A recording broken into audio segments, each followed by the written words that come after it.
are going to learn how to upload long reels on Facebook. So let's get started. So to upload long reels on Facebook, what you have to do is just simply open up your Facebook application. And after opening up your Facebook application, now in order to upload a reel, what you have to do is just tap on the profile icon which is on the top right.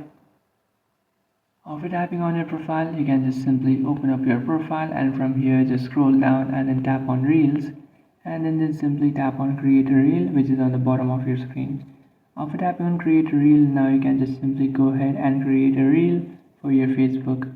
So what you have to do is just simply select any reel, and after selecting it, now if you'll just tap on edit reel, then you can find you have successfully uploaded a long reel. So a reel is basically 15 or 30-second long, but in Facebook the default is 90 seconds, so you don't have to do anything to upload long reels. You can just simply go ahead and add a reel, and after adding a reel, your reel will be uploaded. So the reel is 90 seconds longer, and you can just simply upload a full video which is 90 seconds longer as a reel. So that's it guys, this is how to upload long reels on Facebook. If you find this video helpful, don't forget to like and subscribe to our channel. If you have any doubts, feel free to comment below. Thanks for watching.